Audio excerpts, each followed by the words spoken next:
నా పేరు పాంగి నాగేశ్వరరావు, అల్లూరి సీతారామరాజు జిల్లా గిరిజన సమైక్య జిల్లా అధ్యక్షుల్ని. ఈరోజు జీకే విధి మండలము గుమ్మిరేవుల పంచాయతీ దొరాగొంది గ్రామంలో ఉన్నాం.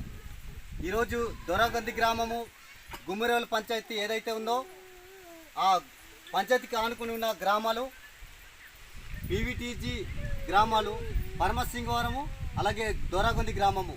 ఈ యొక్క రెండు గ్రామాలని మేము సందర్శించడం జరిగింది.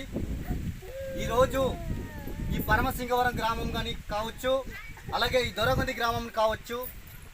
ఇక్కడ ఈ గ్రామాన్ని చూసినట్లయితే సుమారుగా 200 మంది జనాభా నివసిస్తున్నారు. 33 కుటుంబాలు ఈ దొరాగొంది గ్రామంలో నివసిస్తూ ఉంది.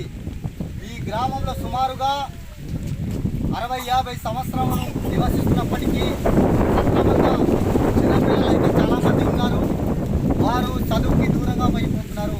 కారణము ఇక్కడ ఒక స్కూల్ భవనం లేదు, అలాగే స్కూల్ టీచర్ లేరు.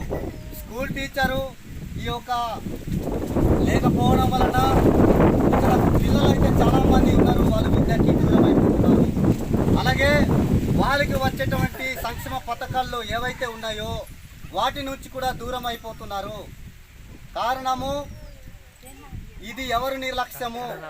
దీనిని పై అధికారి వారు దృష్టి ఉంచి ఈ గ్రామాలని సందర్శించి ఈ గ్రామాలని ఉన్న సమస్యలని పరిష్కరించాలని మేము ప్రజా సంఘాలుగా డిమాండ్ చేస్తా ఉన్నాం. ఎందుకంటే అక్కడ చూసినట్లయితే అది అంగన్వాడీ బిల్డింగు చాలా చిన్న పాక, అది సొంతంగా నిర్మించుకున్నటువంటి పాక. అక్కడ